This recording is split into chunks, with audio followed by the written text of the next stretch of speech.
L'agriculture en général, donc on en parlait un peu à l'instant, et le bio en particulier, peuvent rendre d'immenses services pour l'environnement, le climat, la biodiversité, la qualité de l'air, de l'eau, des sols. Nous allons regarder comment ça se passe avec ces services rendus en France, mais aussi en Suisse ou au Costa Rica. On commence avec notre désormais traditionnel mini-sondage que vous allez découvrir. Faut-il rémunérer? Ah oui, tout le monde dit oui. Faut-il rémunérer par des paiements publics les services environnementaux de l'agriculture biologique? Tout à fait d'accord, d'accord, plutôt pas d'accord, ou pas du tout d'accord. Certains en bénéficient déjà d'ailleurs ici. Tout à fait d'accord, d'accord, plutôt pas d'accord, pas du tout d'accord. Vous connaissez maintenant le procédé et vous pouvez, hein, comme tout à l'heure aussi, répondre aux questions ou faire vos remarques sur la même application. Alors, vote clos? Ah, alors nous avons un petit problème, une contestation sur les résultats de ce vote.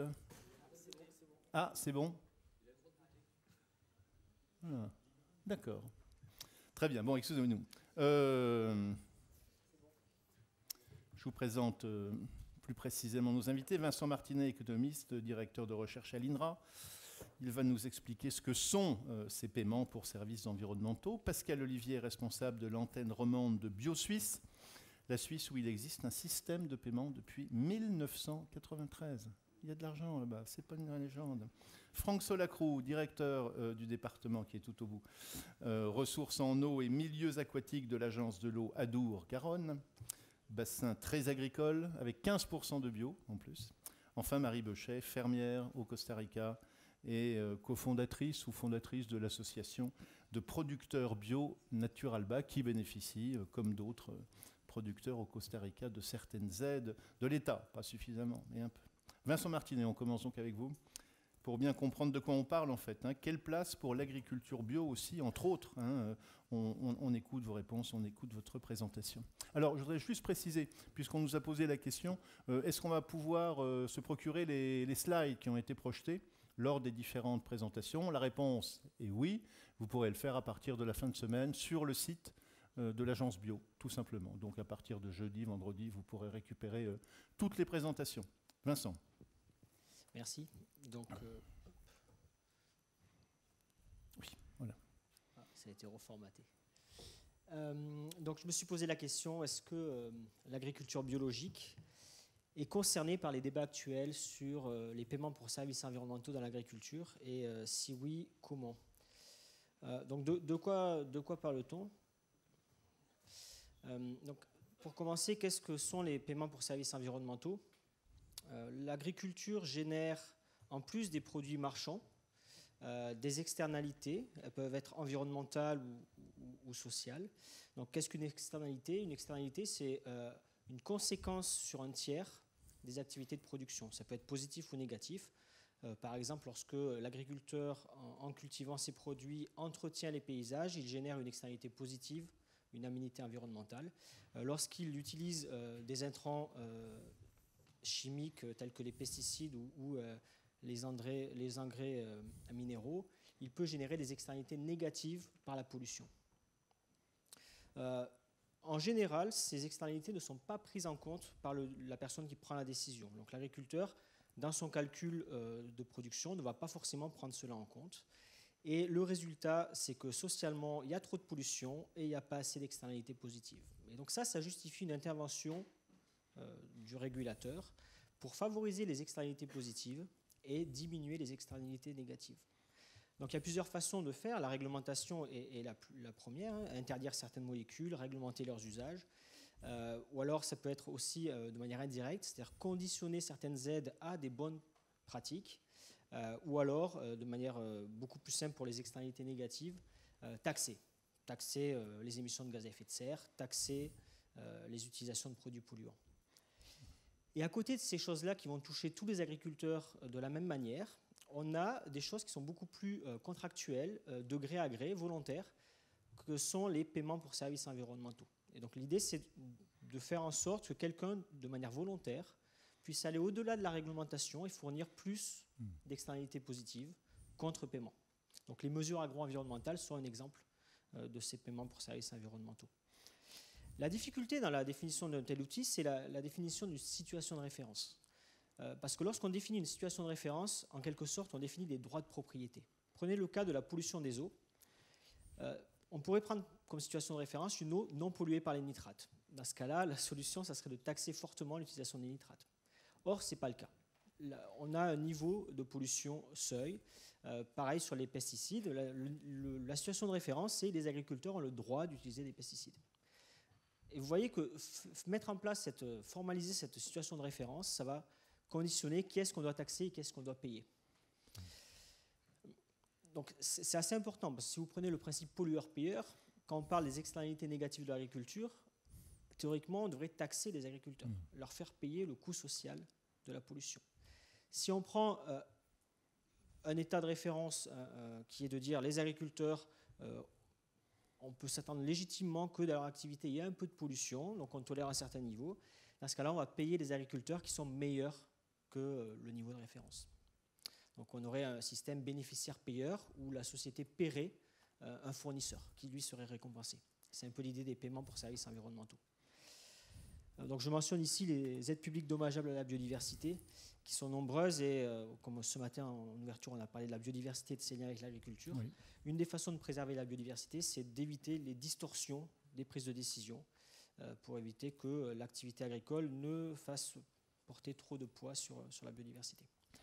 Alors qu'est-ce que ça concerne dans le monde agricole, ces paiements pour services environnementaux? L'idée c'est de rémunérer un service entre agents, donc on n'est pas en train de vouloir rémunérer des services écosystémiques. Les services écosystémiques sont fournis par les écosystèmes gratuitement, mais personne n'a jamais pensé à rémunérer les écosystèmes. Là, on veut rémunérer des agents qui, par leurs actions, favorisent soit un processus biophysique, soit un processus écologique qui donne des bénéfices à la société. Donc l'agriculteur, par ses pratiques, peut avoir des effets positifs et c'est bien l'agriculteur qu'on va rémunérer. Quelque chose qui est assez important et qui est source de débat, c'est est-ce qu'il faut rémunérer le service, c'est-à-dire un résultat, ou les moyens de sa mise en œuvre. Et ce n'est pas anodin comme question non plus, parce qu'il y a certains services où on a du mal à mesurer le résultat. Donc on va plutôt être capable de mesurer l'effort fourni pour aller dans le bon sens. Il y a aussi des services où le résultat ne dépend pas des actions mises en œuvre. Prenez la protection de la biodiversité. La biodiversité d'un territoire ne dépend pas uniquement d'un agriculteur qui va décider de faire quelque chose. Ça va dépendre de ses voisins, de tout un tas d'autres choses. Donc, lorsqu'on fait face à un résultat qui n'est pas directement imputable à l'agriculteur, on va plutôt rémunérer les moyens de mise en œuvre, les pratiques, que les résultats. Alors c'est sous-optimal parce que dans l'idéal, on voudrait rémunérer le service. Et enfin, quel est le niveau de la rémunération? S'il y a échange possible, on parle d'un contrat, il faut que la valeur pour le bénéficiaire, c'est-à-dire par exemple la société, soit supérieure au coût de mise en place par l'agriculteur, sinon il n'y a aucune marge de négociation. Et puis entre les deux, tout est possible. Les mesures agro-environnementales sont souvent définies comme compensant, le paiement compense le coût d'opportunité de la mise en œuvre. C'est le paiement minimal. On pourrait imaginer la situation extrême où la société paye le maximum qu'elle est prête à payer à la personne qui fournit le service. On pourrait imaginer n'importe quoi au milieu. Alors, de quel service parle-t-on pour l'agriculture? Il y en a beaucoup, je n'ai pas tout mis, mais j'ai mis les principaux. On parle beaucoup en ce moment de stockage du carbone dans les sols, avec, vous avez parlé ce matin de l'action 4 pour 1000. Oui. Donc l'INRA a fait la synthèse de son travail de réflexion, donc une étude commanditée par l'ADEME et le ministère de l'Agriculture, ça a été rendu la semaine dernière. Le rapport final sera remis à l'automne sur quelles sont les opportunités de stockage de carbone dans les sols et les coûts associés. Oui, c'est passionnant, hein. Le 4 pour 1000 en un mot, c'est augmenter chaque année de 4 pour 1000 la capacité des sols à absorber du carbone. Hein, voilà, donc faire en sorte qu'on renforce le rôle de puits de carbone du sol. Et donc l'agriculteur, par ses pratiques, encourage ce service écosystémique de stockage du carbone et serait rémunéré pour ça. Et avec un taux de 4 pour 1000, on arrive à des résultats fantastiques assez alors rapidement. En fait, 4 pour 1000, en théorie, en tout cas. Mais... Oui, en théorie, en tout cas. Mais en tout cas, là, l'INRA a bien chiffré ce qu'on est capable de faire, avec des choses de l'ordre de 3 pour 1000 en moyenne, avec sur les grandes cultures, quelque chose de l'ordre de 5 pour 1000, et sur la forêt, beaucoup moins.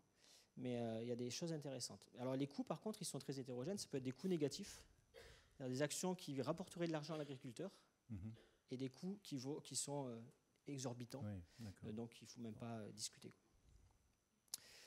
Donc c'est assez intéressant parce que le carbone dans le sol, c'est quelque chose qu'on sait mesurer très bien et qui dépend que de l'agriculteur. Donc on pourrait très bien imaginer un processus de contrôle où on va mesurer dans ses champs chaque année combien il y a de carbone et lui donner de l'argent. Alors la difficulté, c'est qu'est-ce qu'on rémunère? Est-ce que c'est l'accumulation de carbone dans le sol ou le stockage? Est-ce qu'on rémunère un stock existant ou son augmentation? Un autre exemple qui est assez d'actualité, c'est le maintien des habitats naturels et de la biodiversité, surtout dans le cadre actuel de compensation des pertes écologiques. Lorsqu'il y a des infrastructures qui se mettent en place avec une destruction d'écosystèmes, les aménageurs doivent compenser. Et ils commencent de plus en plus à être intéressés par avoir une compensation par les agriculteurs lorsqu'ils utilisent des terres agricoles, trouver d'autres terres agricoles et les restaurer ou améliorer leur état écologique. Le problème, c'est comment est-ce qu'on mesure la biodiversité, comment on calcule les équivalences, c'est assez compliqué. On a aussi beaucoup d'intérêt sur la qualité de l'eau, on en parlera tout à l'heure, ou la pollution de l'air. Mais dans ce cas-là, sur quel principe? Parce que quand même, si on parle de pollution, moi je suis quand même plutôt partisan du principe pollueur-payeur. Alors c'est aussi des enjeux complexes parce que ce sont des pollutions diffuses. On a du mal à tracer la source de la pollution, c'est un résultat collectif, avec des enjeux territoriaux, c'est-à-dire que la structuration du paysage va beaucoup jouer. Donc c'est assez dur de définir qu'est-ce qu'on peut rémunérer, parce que c'est un contrat entre un agriculteur et un régulateur, on va dire. Donc c'est assez dur de voir ce qu'on peut rémunérer. Alors quelque chose qui est intéressant, c'est les contrats collectifs. Imaginez un GIE, enfin un GIE2E, donc un groupement d'intérêt économique et écologique qui, collectivement, au niveau d'un territoire, irait faire un contrat et serait payé pour améliorer la performance du territoire. Ça, ce serait pas mal. Donc il y a aussi le contrôle biologique, comment réduire les pesticides, l'usage des pesticides par une protection des cultures basée sur les dynamiques écologiques.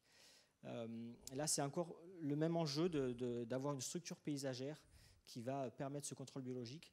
Alors il faut voir que sur ce coup-là, le bénéficiaire, c'est en premier l'agriculteur quand même, tant sur sa santé que sur ses coûts.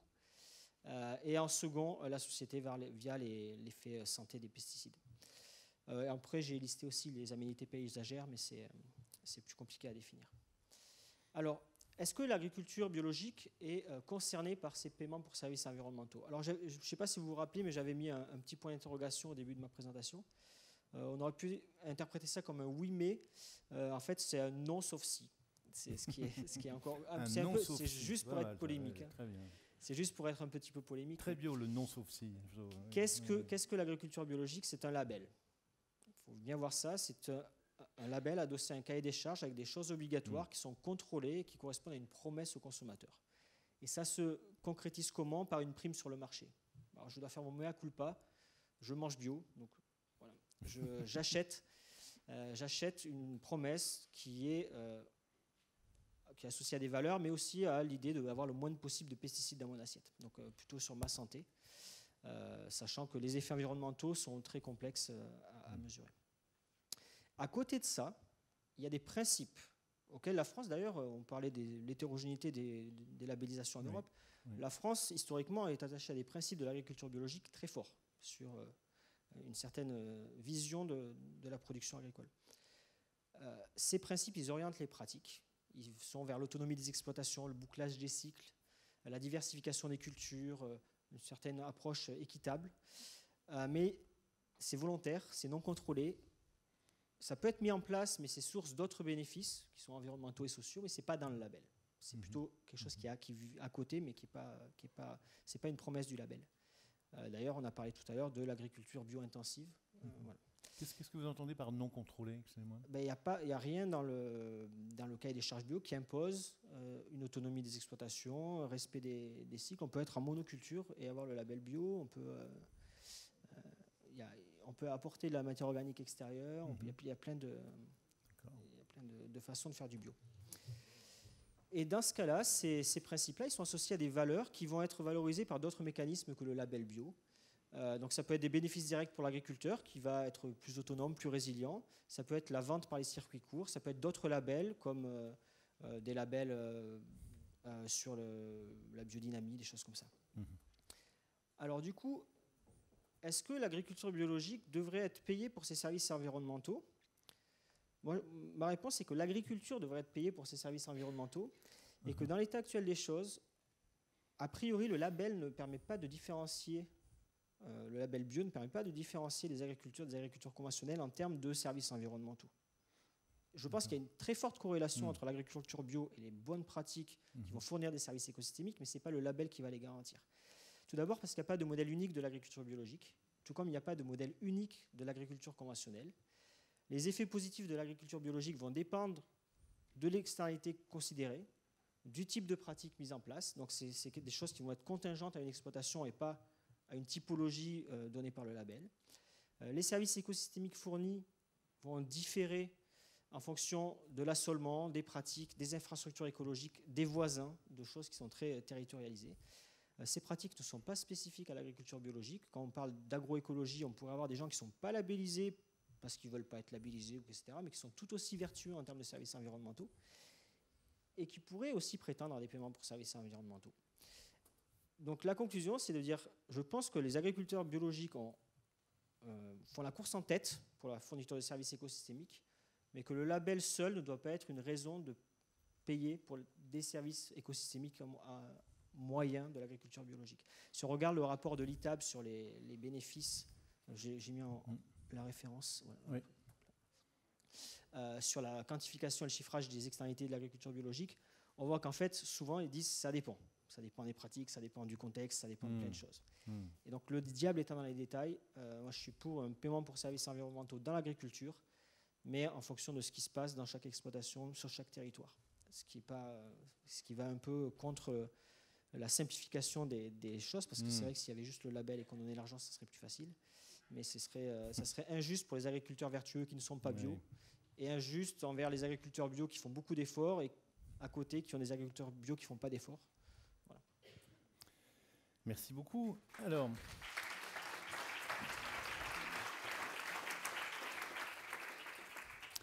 Alors, il y a une autre approche. Je vais passer, c'est ça. Voilà. Une autre approche de l'autre côté de la frontière, en Suisse, puisque le pays, la Confédération, a développé le paiement direct écologique pour le paiement de la biodiversité, notamment de la protection.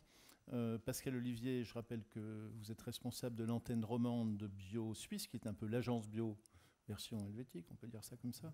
On commence par un portrait d'ailleurs de l'agriculture en Suisse. Comment ça se passe, où ça se passe, et expliquez-nous ce que vous faites depuis 25 ans maintenant, au moins. Bonjour à toutes et à tous. D'abord, merci pour l'invitation. J'espère vous amener un petit brin de fraîcheur des montagnes suisses, peut-être aussi un brin d'exotisme, si parfois je glisse sur un 70 ou un 90. C'est tout à fait... J'assurerai la traduction simultanée. Merci, aussi un petit clin d'œil à nos interprètes. Merci. Donc, les paiements directs écologiques, c'est une réalité en Suisse depuis 1993, vous le voyez ici. Effectivement, beaucoup des thèmes qu'on discutait aujourd'hui, c'est des thèmes qui sont toujours actuels. Il y a toujours un développement qui se passe là-dedans. Et puis Bio Suisse, c'est donc c'est pas tout à fait l'agence bio, c'est plutôt une fédération privée des agriculteurs bio, rassemblés sous une bannière qui s'appelle le Bourgeon. Là, c'est le label qui est tout en haut de la diapositive, et qui ont fait le choix déjà en 1981. Là, je fais un effort. En 1981, de se mettre ensemble. Parce qu'effectivement, à l'époque, il y avait déjà plusieurs associations indépendantes d'agricultrices, d'agriculteurs bio, qui pensaient toujours être un petit peu les meilleurs. Ceux-ci étaient meilleurs sur l'aspect globalité de l'exploitation, d'autres sur le bien-être animal, d'autres sur les aspects sociaux. Et ils ont eu cette intelligence, ou ce compromis helvétique qu'on connaît bien dans notre petit pays, de se mettre ensemble pour créer un seul label privé, le Bourgeon, et qui maintenant est vraiment leader sur le marché parce qu'on a des taux quasiment soviétiques. On a parlé beaucoup d'Ukraine, mais là je vais un peu plus loin encore, car on a 93% des agriculteurs qui sont affiliés à notre fédération privée. Et ça, c'est un énorme avantage ensuite maintenant sur le marché, et puis pour négocier avec les pouvoirs publics, donc avec chez nous la Confédération helvétique. Alors, en deux mots, justement, pour amener un tout petit peu de fraîcheur, la Suisse est un tout petit pays, je donnerai quelques chiffres après, avec une grande diversité de paysages. Tout en haut à gauche, un paysage que je connais bien, vu que mon bureau est tout près de ce vignoble, près du lac Léman, un peu en face d'Évian, ou bien dans l'arc jurassien, en bas à gauche, avec des plaines agricoles, ça arrive aussi. Et puis quand même un pays marqué par les montagnes. Près de 60% de notre territoire est vraiment en montagne, avec beaucoup de fermes qui se situent en zone de montagne, avec parfois des conditions d'exploitation assez difficiles. Et on comprend bien aussi le souci ou l'envie du législateur de récompenser aussi ou d'inciter ces paysannes, paysans à rester dans ces territoires parfois ingrats pour faire des foins, comme vous le voyez là, en haut à droite. À noter aussi qu'actuellement, donc en Suisse, c'est environ 51 000 exploitations agricoles qui restent et une quinzaine de pourcents sont bio, avec d'immenses disparités entre des cantons, donc départements si vous voulez, qui affichent le moins, c'est entre 8% d'agriculteurs bio jusqu'à 60% d'agriculteurs bio dans certaines parties du pays. Donc vraiment des grandes disparités. Mais vous verrez aussi que cette topographie, cette diversité a fortement aussi influencé notre politique agricole depuis maintenant plus de 25 ans. Et les dates clés, c'est effectivement 93. D'abord, je vais vous montrer quelques chiffres. Alors, rapidement, je les mets tous d'un coup, comme ça ira plus vite. Donc, c'est un petit pays de 4 millions d'hectares environ, avec une surface agricole utile de 24%, les alpages aussi qui sont utilisés par l'agriculture. Donc, en gros, il y a 3 tiers, un tiers qui est utilisable par l'agriculture, un petit tiers de forêt et un gros tiers en surface improductive. Donc, ça, c'est des glaciers, les zones de montagne élevées, et les habitations, bien sûr, et les lacs et rivières. Donc, ensuite, dans cette partie agricole utile, j'ai repris donc 1 million d'hectares, les 24% d'avant, donc 1 million d'hectares en gros pour l'agriculture, et on voit vraiment la part prépondérante chez nous, due au relief, due à l'altitude, à la topographie en général, des systèmes prairiaux, donc prairies permanentes, pâturage permanent, et les prairies temporaires qui ont une place importante dans le pays, dans ce qu'on appelle le plateau suisse, dans les zones d'assolement. Les prairies temporaires sont vraiment un outil, enfin une composante vraiment importante du paysage agricole suisse, et un gros quart de la surface est en terre ouverte, et d'autres cultures qui sont bien sûr des vignes ou de l'arboriculture. Donc, résultat des courses, la Suisse est un pays herbagé, ce qui implique aussi au point de vue de l'approvisionnement de la population, vraiment un approvisionnement à 100%, voire même à 120% en ce qui concerne les produits laitiers, la viande, avec aussi exportation un petit peu de fromage, par exemple, assez connu. Par contre, en général, on est un pays très importateur, donc parce qu'avec ces zones, vous l'avez vu, de montagne, zones inhabitables, on se retrouve avec 8 millions d'habitants sur un confetti, en gros. Donc c'est la plus forte densité d'habitation au kilomètre carré en Europe avec la Hollande. On est dans les mêmes eaux que la Hollande. Donc on n'arrive pas à approvisionner notre population. Donc on est à peu près, on tourne autour de 50-55% d'auto-approvisionnement et donc 45 à 50% d'importation pour nourrir tout ce petit monde. Et on parlait tout à l'heure donc, des paiements directs écologiques. La bascule s'est faite en 93. Il y a eu une votation en Suisse, comme souvent, il y a plein de votations, on vote au moins 20 fois par année sur différents objets. Là, il y en avait un en 92 très important par rapport à l'entrée dans l'Union européenne ou pas, qui était refusé par le peuple suisse. Et finalement, réforme de la politique agricole ensuite. Et pendant une certaine période, donc en gros de 93-99, l'État, la Confédération, a soutenu, a incité les paysannes, les paysans à fournir des prestations écologiques, que je détaillerai un tout petit peu après. Et il y avait déjà à l'époque une reconnaissance par la Confédération des bio comme étant un système cohérent, global, sur toute la ferme, qui donnait déjà droit, en 93, à un supplément de l'ordre de 5 à 10%. Et ça, c'était un changement radical par rapport aux anciens agriculteurs bio des années 60-70. Certains d'entre eux même ont été en prison. Ils ont été embastillés pour avoir osé vendre des produits bio alors qu'il n'y avait aucune définition au niveau mondial, au niveau européen en tout cas. Et ça, c'est quand même un changement important quand le gouvernement donne ce signal-là. Et en 99, donc 6-7 ans, on peut le faire, on ne peut pas le faire, je prends pas ces mesures éco-conditionnalité, si on veut. Et en 99, obligation pour tout le monde de le faire. C'est ce qu'on appelle les prestations écologiques requises, ou bien d'être bio ou PER, comme on l'appelle. Et ça, c'est donc, si on ne le fait pas, si on n'est pas PER, on ne touche plus de paiement direct. Et les paiements directs, c'est quelque chose d'hyper important en Suisse. Ça représente en moyenne 50% des revenus des fermes. Et ça peut aller aussi de 2% pour un arboriculteur intensif, pour lequel ce paiement à l'hectare, ça représente très peu par rapport à la valeur de la marchandise, et jusqu'à 80, voire 90% pour un éleveur de montagne avec des vaches allaitantes, par exemple. Donc, vraiment, tout le monde s'est bien posé la question, est-ce que je veux vraiment renoncer à ces paiements directs? Donc ça, c'était vraiment quelque chose qui est fait. Tout le monde, on parle de bio toute la journée. Je me dis, je fais un petit slide sur vu que le conventionnel n'existe plus en Suisse, mais qu'on n'a que des PER, juste pour dire qu'est-ce qui est vraiment dans ces PER. Donc ceux qui ne sont pas bio doivent quand même respecter une garde des animaux respectueux de l'espèce, un assolement au minimum avec 4 cultures, avec des prorata par culture, et ça c'est quelque chose de très important. C'est pas pour rien non plus peut-être qu'on a 15% déjà de bio et que ça augmente bien, c'est que les gens ont l'habitude d'une rotation de culture, de gérer plusieurs cultures, au minimum 4, une protection appropriée du sol par des engrais verts, des couverts végétaux pendant l'hiver, un bilan de fumure équilibré, sortie, rentrée si on veut, sur l'azote mais aussi sur le phosphore, et après une utilisation ciblée des traitements des pesticides si on veut, et puis un minimum de 7% par ferme de promotion de la biodiversité dont on a parlé ce matin. Donc là aussi, les bio n'ont pas le règlement bio helvétique est équivalent à celui-ci. On n'a pas besoin forcément de respecter exactement la même chose que les collègues. Juste aussi un petit clin d'œil à ce matin avec la biodiversité. Effectivement, sur les fermes bio, on observe plus de biodiversité en termes de surface. En général, les paysans bio sont aussi sensibles à cette thématique-là. C'est parfois aussi des refuges intéressants pour des auxiliaires. Je pense au maraîchage, là en particulier. Ah, là, je l'ai laissé en allemand, je vois. Bref, mais c'est égal. Mais dans toutes les zones, il y a un supplément pour les bio, aussi en termes de quantité, mais aussi en termes de population d'insectes recensés sur ces surfaces. Et ça, c'est très intéressant. Malgré tout, je corrobore le constat qui a été fait ce matin. La biodiversité, malgré toutes ces mesures prises, finalement, décline encore et toujours, peut-être moins rapidement que sans ces mesures, mais elle est toujours en déclin aussi chez nous. Voilà, pour être concret maintenant, ces paiements directs bio actuellement en 2019, qu'est-ce qu'ils représentent pour un paysan bio? Je n'ai pas mis les chiffres absolus parce que ça ne veut pas dire grand-chose, mais par rapport au PER, donc en guillemets conventionnel, sur des terres, sur des herbages, le paysan bio va toucher entre 10 et 20% de plus à l'hectare que son collègue. Sur des terres ouvertes, entre 50 et 90%, et sur les cultures pérennes, environ 120% de plus.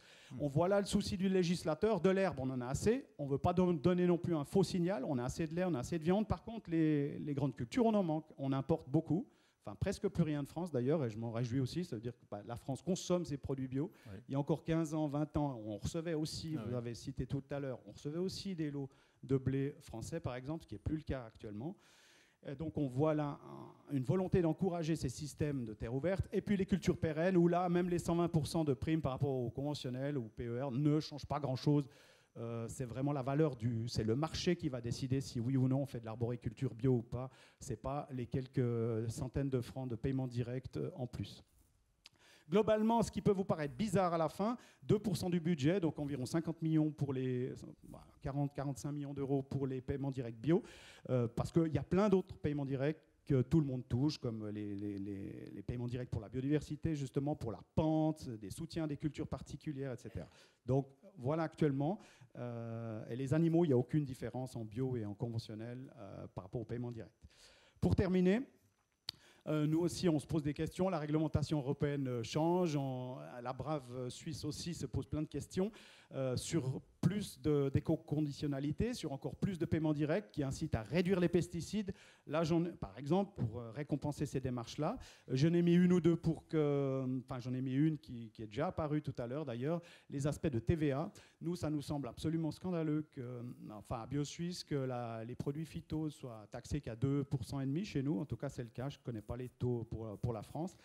Donc là aussi, on sent qu'il y a vraiment une volonté du gouvernement, des gouvernements finalement, de sponsoriser quelque part ces produits phyto et de ne pas prendre en compte ces externalités négatives. Nous, on milite pour qu'ils augmentent ou ils soient le même tarif que tout le reste.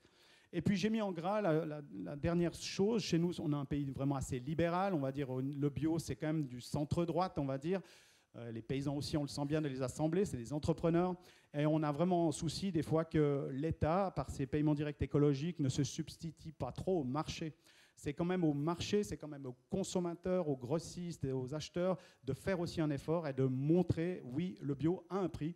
En Suisse, on est de nouveau un de ces pays affolants où, je veux dire, la population moyenne, on dépense 7% pour se nourrir.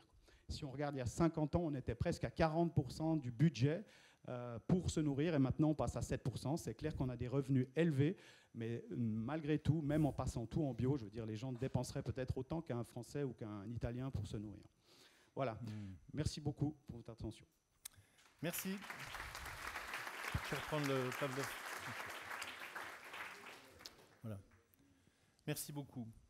Franck Solacrou, donc directeur du département ressources en eau et milieux aquatiques, agence de l'eau à Dour-Garonne.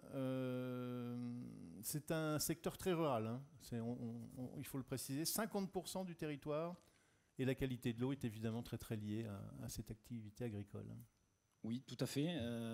Alors, j'ai pas un accent exotique, mais j'ai l'accent du sud, donc je vous amène ça, mais pas la fraîcheur, hein, plutôt la chaleur. Oui. Vous avez raison, le bassin à Dour-Garonne, c'est on va dire le grand sud-ouest, c'est un peu plus de 20 départements, 120 000 km². Et on est non seulement très rural, vous parliez tout à l'heure, vous, d'une densité des plus élevées d'Europe, nous on est dans une densité qui est 2 fois inférieure à la moyenne nationale française. Donc des territoires ruraux et très agricoles, comme vous l'avez dit. On a plus de la moitié, enfin grosso modo, la moitié du territoire à Dour-Garonne qui est couvert par de la surface agricole utile.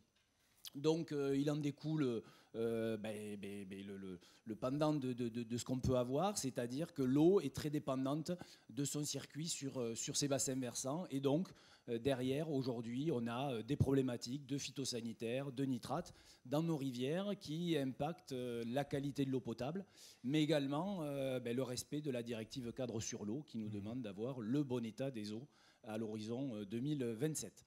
Donc oui, une grosse problématique sur notre territoire, sachant que, je précise de suite, notre ambition est non pas d'éliminer les agriculteurs, là-dessus, pas du tout.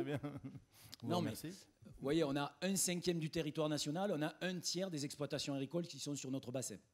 On a, et il faut en parler, de l'économie, c'est important. On a un chiffre d'affaires du monde agricole et de l'agroalimentaire qui fait plus de 11 milliards par an, ce qui est supérieur à l'aéronautique. On met toujours le sud-ouest, Toulouse, l'aéronautique en avant, c'est vrai, c'est un fleuron de l'industrie, mais le chiffre d'affaires de cette aéronautique est inférieur à l'agriculture, à l'agroalimentaire. Le tourisme, très développé aussi chez nous. Il y a des bons produits, nous aussi, hein, du fromage et tout, du vin. Là aussi, le tourisme, son chiffre d'affaires est inférieur. Donc notre volonté, côté Dour-Garonne, c'est bien d'arriver à concilier cet environnement et aussi les activités sur le territoire, dont maintenir une agriculture de qualité, mais qui soit durable pour les agriculteurs, mais durable aussi pour la société en général. Oui, c'est pour toutes ces raisons que vous avez décidé de participer au paiement des services rendus à l'environnement. Oui. On va regarder sur quoi ça s'appuie. C'est sur le plan national. Hein, je pense qu'on peut le regarder. Voilà.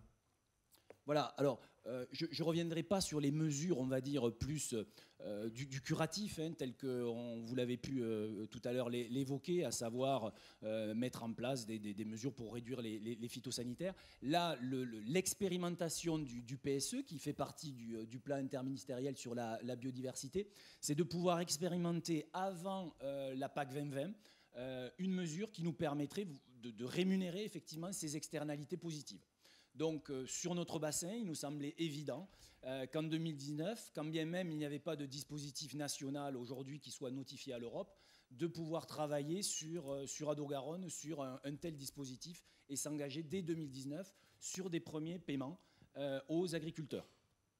Alors là-dessus, petit clin d'œil, je ne savais pas du coup que j'aurais un collègue de Suisse qui serait là, mais le système sur lequel on s'est basé, que je vais vous détailler après, il s'est inspiré de 2 approches.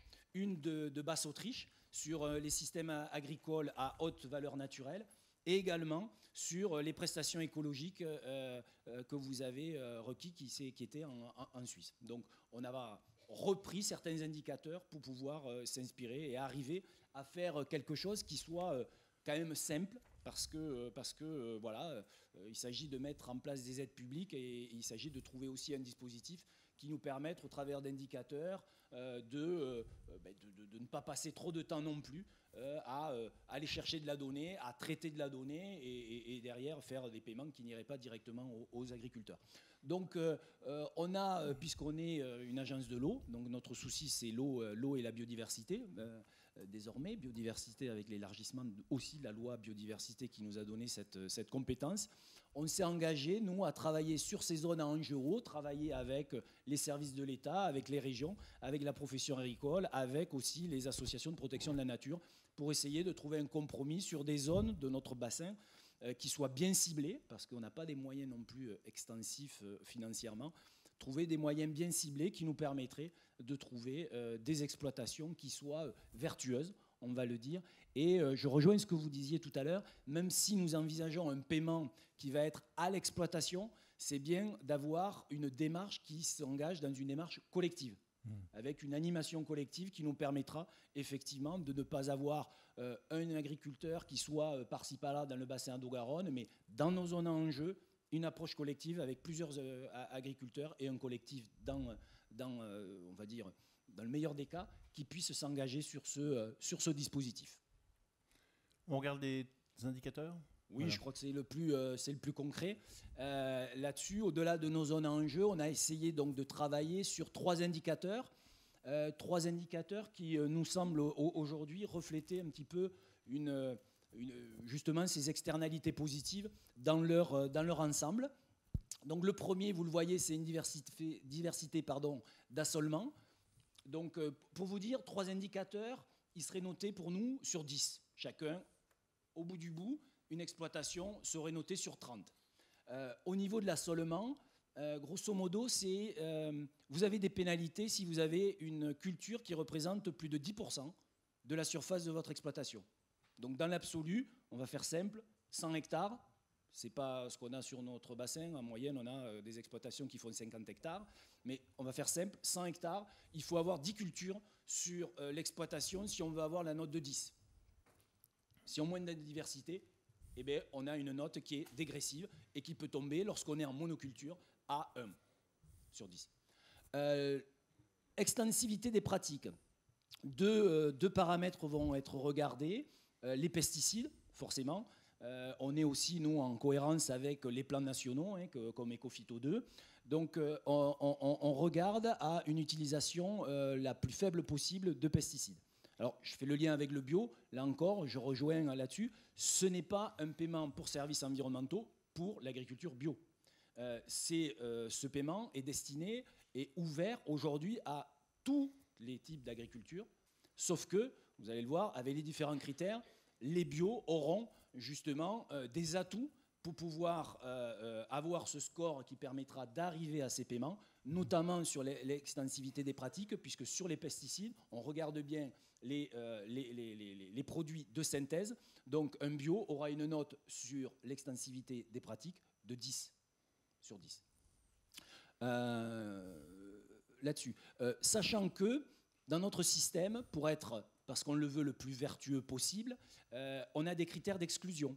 C'est-à-dire que quelqu'un qui aurait une pratique sur une de ces cultures supérieure aux pratiques moyennes de la région, il ne peut accéder au dispositif.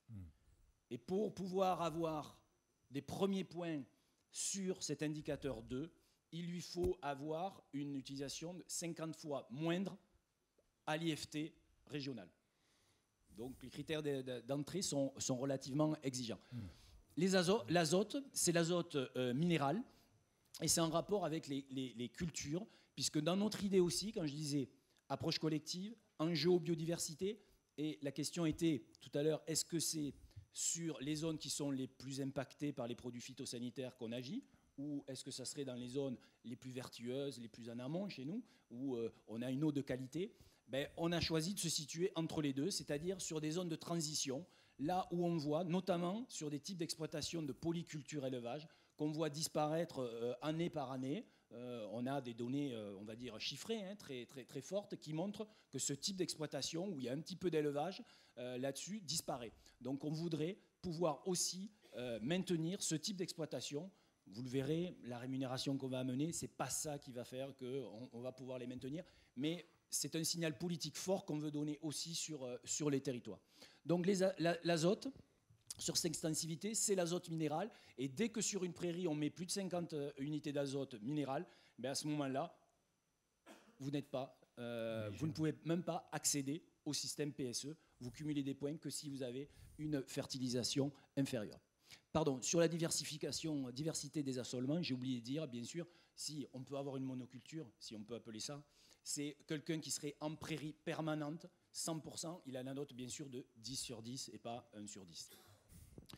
Et ensuite, un autre indicateur, là aussi, qui est lié à la biodiversité, c'est la présence d'infrastructures agroécologiques, les haies, les lisières, les prairies humides, là encore, qui vont permettre à un exploitant d'avoir une note qui va monter, sachant que, bien évidemment, on ne lui prend en compte que ce qui est au-delà du réglementaire. Pour tout ce dont j'ai parlé, bien évidemment, aucun point n'est donné lorsque on se limite strictement à respecter la réglementation. Voilà, je vous ai parlé des exclusions là-dessus. Voilà, les points qui sont au-delà du réglementaire, sinon on n'aide pas. Je crois qu'en grosso modo, je vous ai décrit, je ne vais pas vous montrer le calcul des points parce que c'est très compliqué, je risque de m'embrouiller. Mais peut-être une idée sur les montants qui sont versés Alors, le problème des montants, je le dis encore, 2019, pas de dispositif national notifié à l'Europe, donc on est obligé de faire avec ce qui existe aujourd'hui, et il n'existe, voilà, ça va être peut-être un peu technique pour certains, c'est le régime des de minimis, qui ne permet pas de donner plus de 20 000 euros par an et par exploitation à un agriculteur. Donc grosso modo, par an, nous ne n'irons pas à une rémunération de plus de 6 600 euros par an lorsque la personne aura une note de 30 sur 30. Voilà. Et ce que je peux dire, si le score hein, on est en train de le discuter parce que vous comprenez bien que c'est le critère d'accès là-dessus. Donc on est en train de le regarder, mais a priori autour d'une note autour de 16 sur 30. Vous êtes, puisqu'il y a eu, il y a quelques années, c'était un travail d'ailleurs pour la Commission européenne qui avait été regardé, quand on regarde globalement, avec une note de 16 sur 30, si on regarde le paysage national, il y a à peine 15% des exploitations agricoles qui pourraient bénéficier de ce paiement pour services environnementaux. Voilà, je crois que j'ai fait à peu près le tour. Merci beaucoup. Juste une question sur l'adaptation. On parlait tout à l'heure du carbone dans les sols. Vous avez un plan d'adaptation au réchauffement climatique. Oui. Les chiffres que vous avancez sont complètement terrifiants. Quoi, je veux dire. À l'horizon 2050, dites-nous ce que vous prévoyez au niveau de l'eau. Alors, je ne sais pas s'ils sont terrifiants, mais la volonté effectivement du comité de bassin, qui est présidé par Martin Malvy, a été de participer à la prise de conscience sur ce sujet qui est relativement important. Et donc, oui, il y a eu un plan d'adaptation au changement climatique qui a été adopté en juillet dernier, ça fait un an. On aura d'ailleurs une communication pour voir, au-delà de bâtir un plan, un an après, qu'est-ce qu'on a fait. Parce que c'est bien de faire un plan, mais si on le range dans le tiroir, ça ne sert pas à grand-chose. Donc, ce plan d'adaptation était pour sensibiliser effectivement les décideurs, mais aussi les aménageurs du territoire, mais aussi tout ce qui concerne les usages économiques de ce qui pourrait arriver. Donc vous le dites, effectivement, on va avoir des augmentations de température qui concrètement, qu'est-ce que ça va amener sur le domaine de l'eau qui nous intéresse? C'est que l'été, sur notre bassin d'Eau-Garonne, globalement, on aura moitié moins d'eau dans nos cours d'eau qu'aujourd'hui. Donc c'est 50% en moins. Et sur l'année, dans la mesure où justement l'élévation de la température va faire que ces périodes de sécheresse et d'étiage vont s'étirer dans le temps, être beaucoup plus précoces dès le printemps, mais aussi s'allonger sur la période automnale, c'est globalement sur l'année entre 20 et 40% d'eau en moins dans les cours d'eau. Ça ne signifie pas qu'il y aura moins de pluie, parce que là, il y a beaucoup d'incertitudes sur les modèles météo, mais du fait de l'augmentation de la température, c'est l'évapotranspiration qui va énormément jouer et qui va amener justement à ces réductions drastiques de débit dans les cours d'eau. Donc derrière ce PACC, on liste différentes mesures, dont les solutions fondées sur la nature, qui doivent permettre aussi de retrouver un meilleur fonctionnement des écosystèmes et du sol. J'en ai pas parlé tout à l'heure, mais les PSE, quand on met moins de phyto, moins de nitrates, on allonge les cultures. Aussi, on retrouve des sols vivants. C'est important sur notre bassin. Et donc, il y a différentes mesures qui touchent le tourisme, qui touchent l'eau potable, l'aménagement du territoire, parce qu'aussi, on est une région où, globalement, on a 7 millions d'habitants, donc pas très loin de vous. Et d'ici 2050, les projections de l'INSEE amènent à avoir 1,5 million d'habitants en plus, du fait de l'attractivité du littoral, comme on avait vu par le temps sur la Méditerranée, ces choses-là, et puis les deux métropoles qui sont particulièrement dynamiques, que sont Toulouse et Bordeaux. Merci beaucoup. Marie Beuchet, vous êtes installée au Costa Rica depuis une vingtaine d'années. Vous produisez dans votre ferme principalement du café, un peu de canne à sucre et du cacao, et vous avez monté l'association Naturalba pour promouvoir le bio au Costa Rica, avec également un engagement d'écotourisme. Présentez-nous votre association Naturalba. Oui, donc je viens du Costa Rica. Pour ceux qui ne savent pas, c'est un petit pays d'Amérique centrale, un tout petit pays. Et au Costa Rica, même si beaucoup de personnes connaissent ce pays pour son image verte, pour son image de conservation de l'environnement et de protection de l'environnement, il y a un contraste au niveau de l'agriculture qui est que nous sommes un des pays qui consommons le plus d'agrochimiques ou d'agrovenins, comme on dit aussi, par hectare. Donc, souvent, on a des gens qui nous visitent et qui nous disent « Mais comment c'est possible ? On est dans un pays où il y a des réserves naturelles par terre, partout. » Et en fait, vous consommez autant de produits chimiques et littéralement, au Costa Rica, vous pouvez aller dans le centre-ville et vous acheter un petit bidon de 4D ou de glyphonox. Ça ne choque personne. Vous le ramenez dans votre voiture à côté du siège auto de votre enfant. Il n'y a pas de problème. Il faut savoir, pour ceux qui ne situent pas bien le pays, que c'est un pays où il y a une très très grande biodiversité et que cette biodiversité peut être assez agressive. Et que maintenir une parcelle sans agrochimiques, et en particulier sans herbicides, ça peut devenir assez compliqué dans certaines régions. On a des régions, donc la région où je travaille de Turrialba, où les graminées peuvent prendre plus d'1 centimètre par jour. Donc en fait, vous passez avec votre machette, et puis vous revenez 1 mois plus tard, et puis faut recommencer. C'est ça. Donc, pour les petits producteurs et les agriculteurs en général, le non-usage d'agrochimiques est quand même un gros challenge et quand même très compliqué. Je voulais justement parler un peu de, malheureusement, cette brèche qui existe beaucoup entre, en fait, toutes les politiques environnementales, protection de l'environnement. Donc, il est encore plus au Costa Rica, et malheureusement, je ne sais pas exactement comment ça se passe en France, mais en tout cas au Costa Rica. Et je pense que c'est à peu près partout pareil. Cette brèche qui existe donc entre la partie environnementale et la partie agricole. Notre idée donc était quand même de fomenter une agriculture, si pas forcément certifiée bio, en tout cas un terme que vous utilisez en France que j'aime beaucoup, qui est raisonné, puisque ça sous-entend qu'on réfléchit quand on veut produire bien les choses. Et du coup, on a développé ce projet. On est une trentaine de petits producteurs. Et la base du projet, c'est la diversification des parcelles. Pour des raisons donc écologiques et aussi pour des raisons sociales. C'est-à-dire qu'avec le changement climatique, les parcelles de café commencent à souffrir déjà. On a des problèmes de rouille et on a tous les problèmes de ravageurs qui peuvent y avoir liés au changement climatique. Et donc, si mon café souffre, par exemple, d'un changement de climat, en ayant un peu de cacao dans mon café, un peu de banane et autres cultures éventuellement plus pour l'autosuffisance alimentaire, j'ai une sécurité sociale aussi. Pour donc en revenir au sujet du service environnemental, au Costa Rica, il existe. Il est utilisé de manière très régulière et pas seulement pour les producteurs bio, puisque de toute façon, il n'y en a presque pas, mais en tout cas au niveau de toute l'agriculture. Donc, j'ai vraiment réduit très très vite fait pour juste que vous ayez des chiffres, mais je voulais juste vous dire qu'au Costa Rica, il existe plusieurs systèmes de paiement. Qui sont, donc j'ai fait des traductions de l'espagnol au français, c'est pas des termes que j'utilise régulièrement en français. Oui. On va voir ce que ça donne. Oui. Mais en tout cas... La mitigation des gaz à effet de serre. À effet de serre. Comment on peut traduire ça? L'atténuation.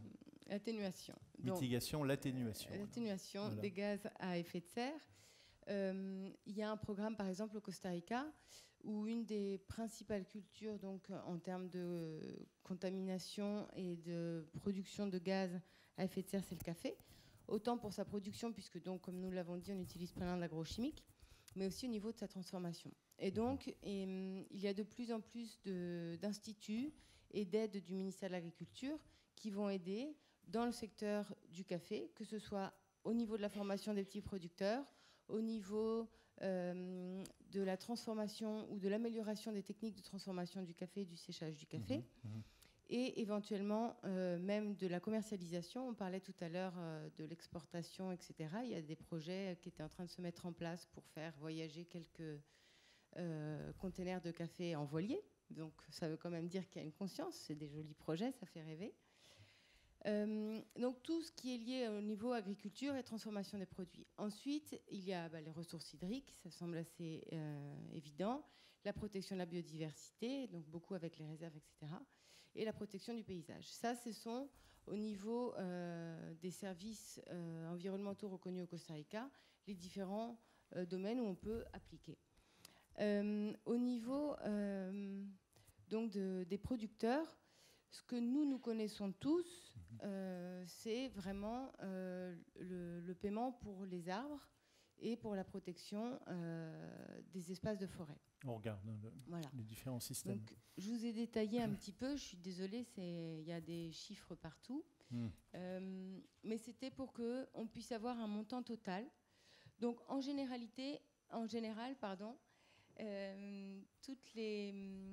tous les paiements de services environnementaux sont régulés sur des contrats qui vont s'étendre jusqu'à au moins 10 ans.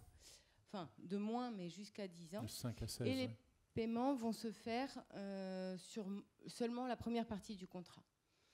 Donc là, je vous ai détaillé. Donc, par exemple, pour la reforestation avec des espèces de croissance rapide, je suis désolée, encore une fois, je ne sais pas si c'est exactement comme ça qu'on dit en oui, c'est à peu près ça, oui. Oui. Voilà, c'est à peu près. Donc, en fait, on va signer un contrat, on va visiter nos parcelles et on va nous donner des paiements. Donc, des fois, c'est par hectare ou des fois, c'est par arbre. Dans ce cas-là, quand on va faire des projets de reforestation, on a un minimum d'arbres par hectare, et on va recevoir un paiement donc une fois par an quand on a la visite d'un inspecteur du ministère, dans ce cas-là de l'environnement, qui va venir et vérifier que les arbres sont bien plantés. Et surtout, comme ça arrive malheureusement beaucoup au Costa Rica, on fait tout l'effort, on met le petit trou, le compost, on plante le petit arbre, et puis vous revenez un mois plus tard, il n'y a plus rien, puisque les fourmis coupeuses de feuilles ont débarqué, etc. Donc ils vont surtout venir vérifier qu'on ait au moins 80% de ce qui a été planté qui est encore vivant. Oui, c'est un contrat qui doit être respecté et qui est surveillé, c'est ça? Oui, voilà. Ensuite, on va avoir avec des reforestations d'espèces à croissance moyenne ou d'espèces natives. Donc là, on va être payé un petit peu plus cher parce que ça va demander un peu plus de travail. Et souvent, ces espèces demandent à ce qu'il y ait déjà un peu d'ombrage, donc c'est-à-dire déjà des terrains un peu aménagés. En plus, vous avez un système sur les plantations de forestières de rotation rapide. Ça, c'est vraiment pour vendre le bois. Donc, ce n'est pas juste replanter ou refaire de la forêt, c'est vraiment pour le commerce du bois. La régénération naturelle, qu'on va utiliser donc, plus sur des grandes exploitations, qui va permettre donc, de faire un peu de la jachère. On a un temps de 5 ans minimum, donc c'est un compromis assez important pour les producteurs, surtout que généralement au Costa Rica, ce sont quand même des petites parcelles. Ouais. Mais c'est une pratique assez courante de laisser un espace sans l'exploiter au niveau agricole. Pardon, une parenthèse, la régénération naturelle, c'est aussi un problème parce que vous revenez 5 ans plus tard, en fait, vous avez une jungle dans certaines régions, c'est-à-dire que vous avez déjà des arbres qui font de 3 mètres, certaines espèces légumineuses qui vont très très vite. Tout pousse très très vite et du coup, des fois, où il est arrivé que des producteurs soient un peu pris à leur propre piège dans le sens où on a fait la régénération naturelle et si ça a très bien pris et puis qu'on l'a étendu un petit peu plus, il y a un moment après où on passe à un stade de forêt, c'est-à-dire que les arbres ont certaines mesures qu'il faut qu'on ne peut pas après forcément recouper et remettre de nouvelles cultures, surtout quand on est à côté d'une rivière, par exemple. Donc ça, c'est un peu une faute de communication et d'éducation. Ensuite, on a vraiment les systèmes agroforestiers. Donc on parlait du cacao tout à l'heure. Oui. Le café aussi est très noble là-dedans, c'est-à-dire qu'il permet de travailler avec plusieurs espèces et il tolère assez correctement l'ombre, même si c'est un grand débat dans le milieu du café, puisque plus j'ai d'ombre, moins j'ai de production, et que très souvent, les producteurs, même s'ils ont des arbres qui sont plantés, ils vont les tailler. Et si mon arbre est taillé, il n'y a pas forcément de fleurs, et donc tous les bénéfices écosystémiques qui vont aller autour. Ensuite, on rentre avec un système agroforestier, donc c'est pareil, dans ma plantation de café, où je peux mettre éventuellement du cacao, des bananes et du coup quelques espèces d'arbres légumineuses, comme en français l'érythrine. On va aussi pouvoir incorporer d'autres espèces qui sont plus lentes et qui vont demander plus de travail aux producteurs, mais qui vont avoir un impact écologique encore plus positif. Et ensuite, on parle de système mixte. Donc, je sais que vous en avez parlé tout à l'heure, c'est-à-dire sur une même parcelle, on va avoir un espace de forêt et je m'en compromets en tant que producteur à ne pas y toucher. Et à même souvent faire de la régénération naturelle autour de cet espace de forêt pour permettre à cette forêt de s'étendre à l'intérieur de ma ferme. Donc ça, c'est tous les systèmes qui sont liés où en fait, nous allons travailler, planter, on va... oui, vraiment faire une démarche. Et puis, il y a un autre système où c'est la protection des forêts et la protection des ressources hydriques, où là, on va devoir laisser des espaces à l'intérieur de nos fermes. Tous les producteurs pourraient y appliquer. La seule chose, c'est que beaucoup de producteurs sont peu informés ou ne savent pas forcément comment remplir tous les papiers et comment accéder à au ministère. Il faut aller à Saint-Rossé, la capitale, et que pour beaucoup de petits producteurs locaux, c'est quand même très compliqué. Donc au niveau de notre association, le travail a été de visiter les différents producteurs, de monter les dossiers et de les présenter pour que ces producteurs puissent bénéficier de ces services-là. Donc ce service-là, encore une fois, est pour tous les styles de producteurs, bio ou pas bio. Et il existe en plus une aide pour la transition. Pardon, je me permets juste de souligner que les montants par hectare sur le cycle complet ne sont quand même pas des très très gros montants. D'accord, oui, par rapport au revenu moyen au Costa Rica, on a du mal à se faire une idée même. Le revenu moyen, on va parler par mois, c'est à peu près $500 par mois. D'accord. Le revenu minimum, donc le revenu agricole en fait, là-bas le revenu minimum c'est le revenu agricole. Il n'existe pas de subvention comme en Europe au niveau de l'agriculture, c'est-à-dire que c'est mon produit qui fait vivre ma ferme. Inutile de vous dire que ces dernières années, c'est un peu plus difficile et que le challenge se complique à chaque fois davantage, puisque vivre en vendant notre matière première de café ou de cacao, c'est quand même un peu compliqué. Et que donc ça fait partie vraiment des très rares aides qui existent pour les producteurs et qui restent quand même des petits montants. On va donner une moyenne, même pas une moyenne, un top de 2 000 € sur des contrats qui peuvent s'étendre jusqu'à 10 ans, enfin 15 ans dans certains cas. Donc, c'est pas beaucoup, mais on considère que c'est quand même positif et parce qu'on va essayer de stimuler chez le producteur des pratiques comme planter des arbres et on pourrait dire en France maintenir les haies et toutes ces choses qui vont permettre ou avoir un impact positif sur la biodiversité. C'est le début d'un mouvement, quand même, c'est ça. Oui. C'est comme ça qu'il faut le voir. Oui. Alors, ça existe depuis assez longtemps. Oui.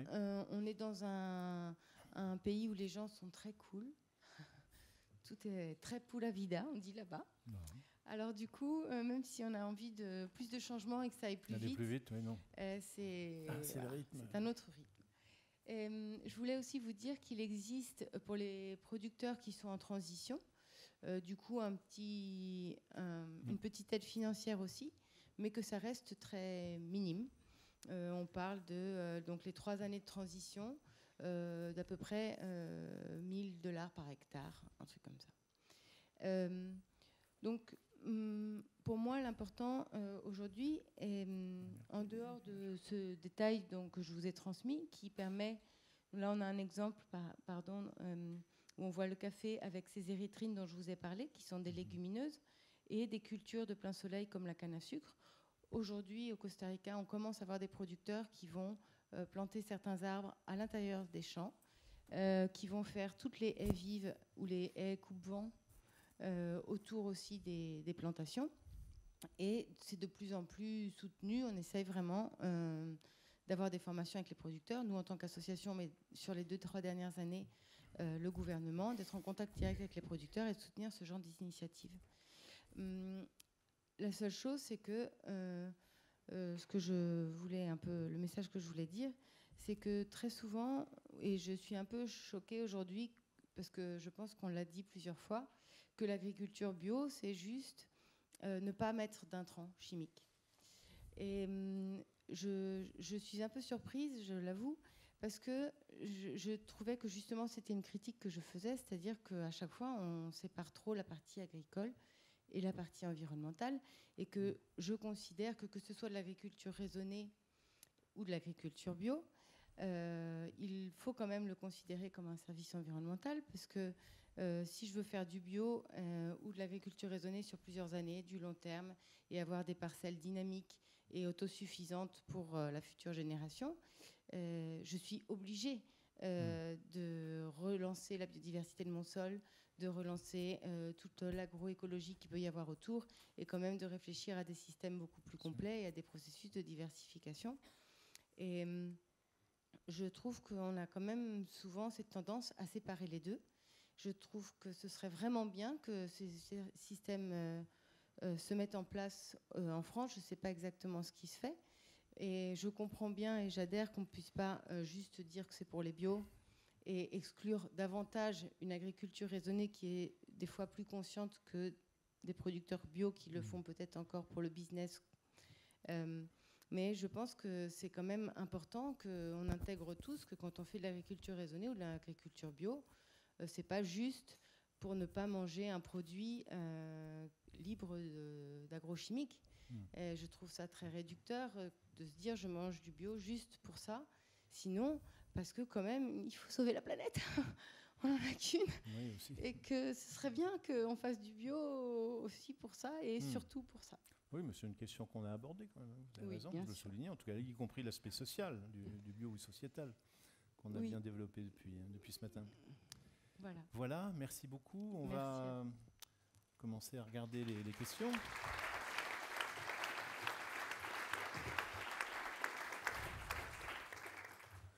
Voilà, sur fond de photo du Costa Rica. On va regarder les résultats du sondage. Donc, comment ? Ah oui, voilà. Ça m'étonnerait, hein, mais enfin bon, ça m'étonnerait, mais bon. Faut-il rémunérer par des paiements publics ? Oh là là, bah d'accord. Alors, d'accord. Et tout à fait d'accord, 59, 29, plutôt pas d'accord 10%, et puis pas du tout d'accord, c'est dans la bordure, on voit pas. C'est tellement faible qu'on voit pas. Voilà, 2%, c'est bien ce que je disais. Bon, bah, c'est quand même un plébiscite pour cette idée de payer les services environnementaux. Qu'est-ce que vous en pensez ? Un petit tour de table rapide sur les résultats de ce sondage. Ça mérite ça vaut le coup de payer pour ces services environnementaux. Prenez un micro. Moi, je suis pour la rémunération de tous les services environnementaux de l'agriculture, y compris ceux de l'agriculture biologique. Et c'est important parce que même si le consommateur peut donner une prime au produit bio en achetant son produit, c'est comme si le marché rémunérait quelque chose de vertueux, mais on sait qu'il ne va pas le rémunérer assez. On ne va jamais atteindre l'optimum social. Donc la société doit collectivement contribuer au bien public que sont la biodiversité, la limitation des émissions de gaz à effet de serre, etc. Donc ça justifie des subventions, ou en tout cas un paiement pour service. Alors, est-ce que ça donne des résultats, ces paiements ? Est-ce qu'on peut les mesurer ? Qu'est-ce qu'on peut en dire ? Par exemple, avec la Suisse et 25 années de recul ? Oui, bien sûr. Mais pour nous aussi, je crois que là, on est d'accord. C'est d'abord de rétribuer le travail des agriculteurs, des agricultrices, et ensuite peut-être donner un bonus bio qui doit être incitatif, mais pas trop incitatif. C'est toujours Où on met le curseur, c'est là que ça peut être délicat, pas trop faussé non plus, cet effet marché, distorsion de marché par des aides publiques trop importantes, mais elle est importante de le faire. À mon avis aussi, on le voit bien en Suisse, il y avait une croissance vraiment, on peut le dire, organique de ce mouvement. C'est aussi donner un signe aux agriculteurs, à dire voilà où est-ce qu'on veut aller, non? Pour vous, c'est un message important que vous souhaitez donner en même temps qu'un peu d'argent. Très clairement, hein.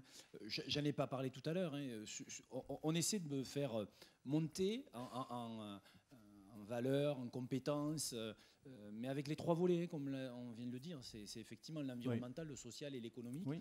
Là-dessus, donc oui, les PSE pour nous sont un signal. Ce n'est pas une rémunération qui, vu le système qui n'est qu'expérimental, aujourd'hui va être à la hauteur pour infléchir certaines tendances. Mais oui, c'est une voie qu'on montre aujourd'hui, sachant que je ne l'ai pas dit, mais on est quand même aujourd'hui à l'agence bio. Donc, côté agence de l'eau, les 6 agences, il y a un fort engagement depuis 2015, hein, où la possibilité de financer, où on a mis plus de 250 millions hein, sur la conversion et le maintien à l'agriculture biologique. Pour seule la Dour-Garonne, on a mis 60 millions pour la conversion et le maintien, et plus de 3 millions pour aider justement les structures qui arrivent à mobiliser et à accompagner et techniquement et sensibilisation. Donc oui, on considère que ça élargit la palette de nos outils qui nous permettront d'aller pour ce qu'on recherche, nous, c'est-à-dire le bon état de l'eau et de la biodiversité.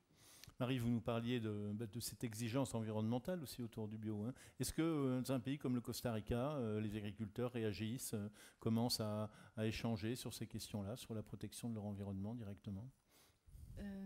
Oui, les producteurs commencent à le faire, mais c'est toujours cette brèche qui existe, c'est-à-dire que les gros agriculteurs, c'est un système qu'ils ont, donc ils peuvent avoir une parcelle de forêt, etc. Oui. Mais leur système agricole est très agressif.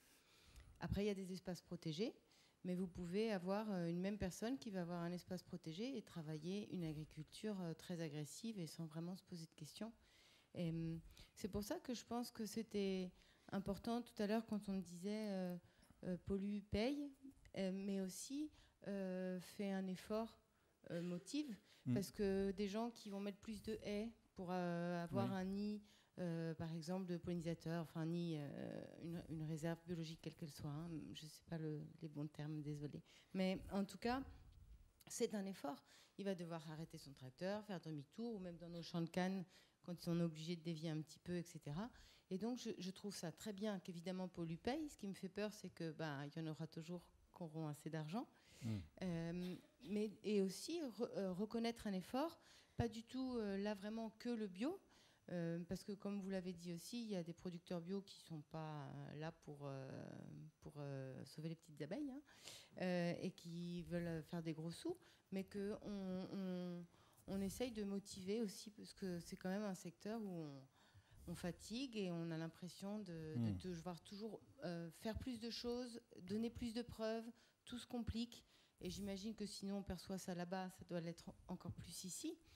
Et qu'en fait, plus de taxes, plus de tout ce que vous voulez. Et que c'est vrai qu'avoir une certaine reconnaissance, même minime, c'est ce que je vous disais, vous voyez les montants, c'est symbolique.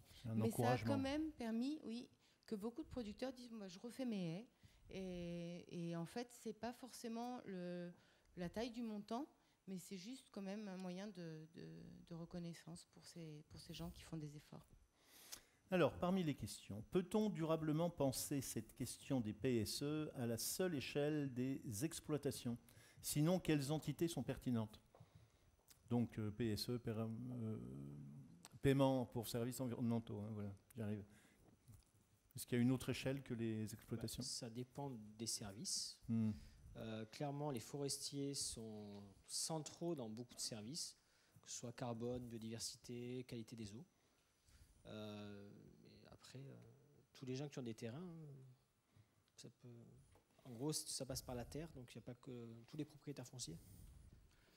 Oui, effectivement, je souscris aussi à ça. Il y a des paiements directs environnementaux, par exemple, pour des réseaux écologiques, des mises en réseau écologique. Et là, ça n'a absolument aucun sens si l'agriculteur A met sa surface là, le B à 2 km, le C encore différent.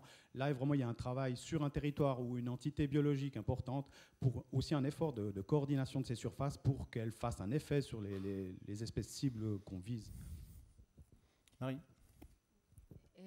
Et puis au niveau de l'industrie en tant que telle, vous parliez tout à l'heure de la transformation et que beaucoup de bio cherchent finalement à devenir des gros industriels. Oui. Nous, au niveau du Costa Rica, on le voit bien. Et la transformation du café, on utilise beaucoup d'eau, on contamine, on a beaucoup de pulpe qu'il va falloir recycler. Au début, on considérait tous que faire du compost était une bonne solution. Finalement, on produit plein de gaz aussi. Et c'est très intéressant, comme on peut voir sur les 5 dernières années, où en plus on avait l'objectif 2020 de carbone neutralité, où en fait, quand on a considéré que le secteur du café était un secteur à problème en termes d'émissions, on est parti évidemment de la production primaire, mais on est allé vraiment jusqu'au bout de la chaîne, et même je parle de la qualité des sacs d'export. Et donc je pense que c'est important de le voir aussi au niveau de toute la chaîne, et peut-être qu'une entreprise qui fait que du bio et des plastiques non recyclés ou ce genre de pratiques, ça n'a pas trop de sens. Et donc on parlait vraiment de la partie globale, et que si on fait si on commence à travailler sur ces systèmes environnementaux en France, il faut intégrer aussi la partie de transformation industrielle, et ça permet aussi de gagner plus de confiance, comme vous en avez parlé tout à l'heure, qu'il y avait un problème de confiance. Et ça peut peut-être aussi être plus intégral. Alors, est-ce qu'il y a des questions dans la salle? Peut-être on peut passer le micro. Voilà, monsieur. Bonjour, Guillaume Rioux, producteur paysan bio dans les Deux-Sèvres, polyculteur-éleveur, et président de la Fédération nationale de l'agriculture biologique. Alors, c'est une question PSE. Alors, cher Philippe, cher Florent, je ne sais pas où tu es, Florent, est-ce que vous m'autorisez 2 minutes, même si ce n'est pas une question, mais peut-être une intervention, parce que finalement, les PSE, quand bien même ils peuvent concerner l'industrie, les forestiers, etc., ils concernent avant tout, a priori, dans notre pays et ailleurs sur la planète, les paysannes et les paysans bio. J'ai hésité à prendre la parole, non, je n'ai pas hésité longtemps à prendre la parole, par contre j'ai hésité à venir sur le sujet précédent avec les questions d'échanges internationaux, et il m'a semblé, monsieur l'animateur, que vous tendiez peut-être une perche sur les avantages comparatifs entre pays. Et quelqu'un dans la salle a posé la question à monsieur Lanarello sur ses moyens de défense par rapport à des potentielles agressions de la mafia calabraise. Et j'ai vu que vous aviez un sac à côté de vous, et je me suis demandé si dans ce sac, vous n'aviez pas des tomates pour pouvoir les jeter éventuellement sur vos agresseurs. Et il est évident qu'en plus, vous bénéficiez avec le soleil calabrais de tomates à maturité toute l'année qui permettraient peut-être de vous défendre. Mais j'ai choisi d'aller sur la deuxième thématique, plutôt sur la question des PSE. Et j'ai envie de vous répondre, monsieur Martinez, sur un certain nombre de points. Vous nous faites la démonstration efficiente avec de la rigueur scientifique. Mais nous, paysannes et paysans bio en France, on a tendance à penser que ce n'est pas une question de rigueur scientifique, mais une question de bonheur politique. En effet, on imagine de notre métier un métier à double finalité. Des finalités marchandes, ça a été évoqué dans la salle. On est facteur de blé, d'œufs, etc., de produits divers et variés. Mais nous générons aussi des externalités, et a priori plutôt positives en bio, ou alors je n'ai pas compris grand-chose. Et ce métier à double finalité, il mérite, puisque nous sommes des professionnels et que nous essayons de vivre de notre métier, une part de rémunération.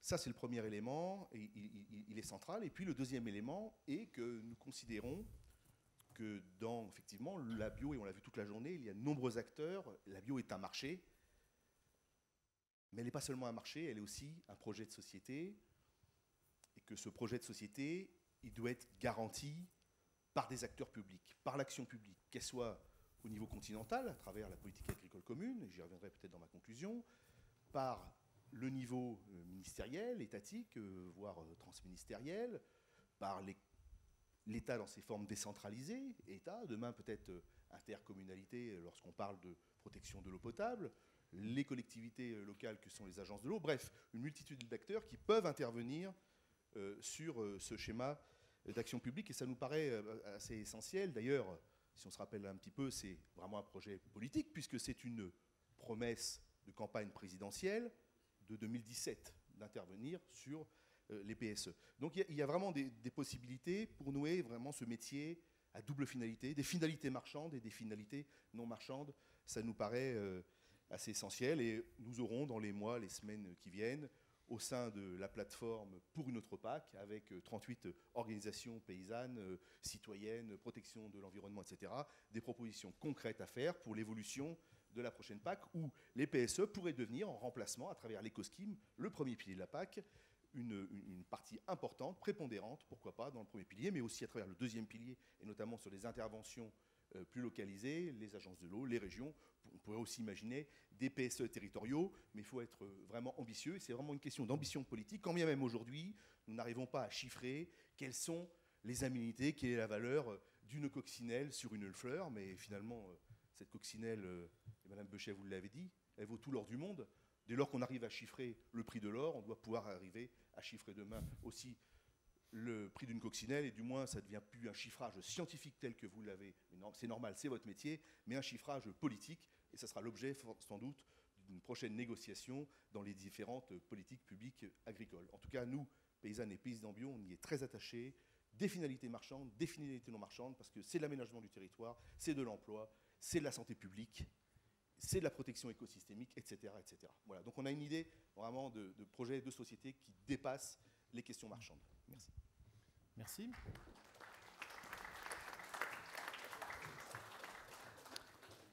Est-ce qu'il y a d'autres questions, des bras qui se lèvent? Il y en a un là-bas.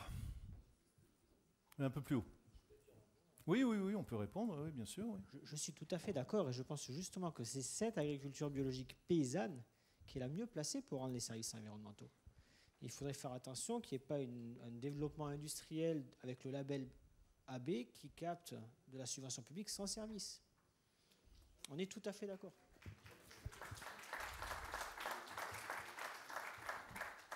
Oui, on vous écoute. Une petite intervention. Bon, moi, je suis consommateur bio. Là, vous avez eu la version du producteur. Là, la version du consommateur, c'est que moi, je ne comprends pas pourquoi vous voulez absolument faire des PSE en fait, à destination d'agriculture non bio.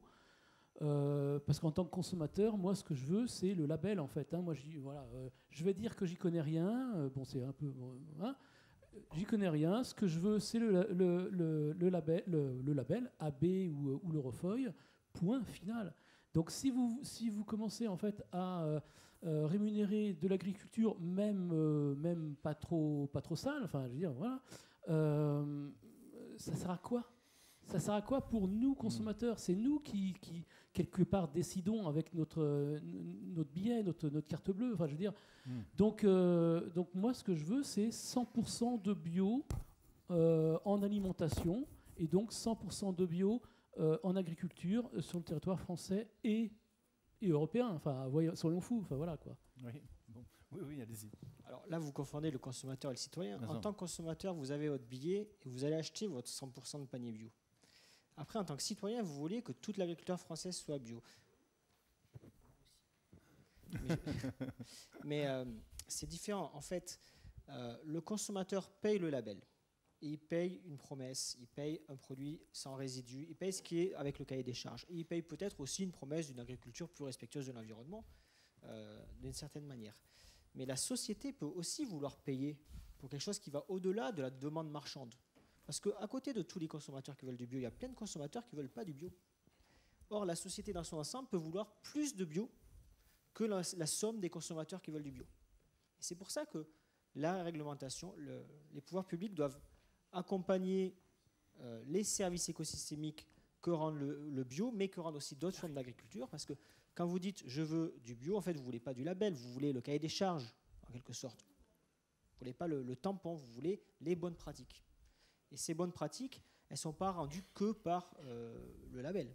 Parce que derrière le label, il y a toute une diversité d'agriculture biologique. Et derrière le non-label, il y a toute une diversité d'agriculture conventionnelle, y compris de l'agroécologie, etc. Alors, on va essayer d'aller vite parce qu'on arrive presque au bout. Allez-y. Bonsoir. Bonjour. Oui, on est entre les deux.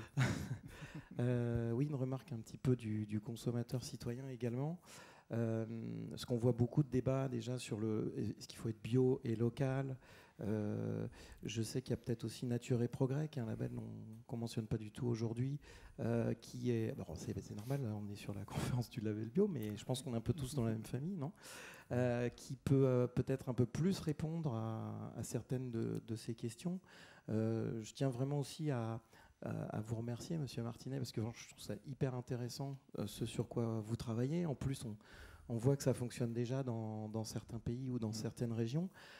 Pardonnez-moi cette remarque un peu poil à gratter, mais pour moi, en tant que consommateur vraiment de base, j'ai envie de vous demander, mais je ne bats pas ma femme aujourd'hui, donc est-ce que je pourrais être rémunéré pour ça en fait, parce que vraiment, c'est quand même un effort de ma part, donc c'est quand même cool.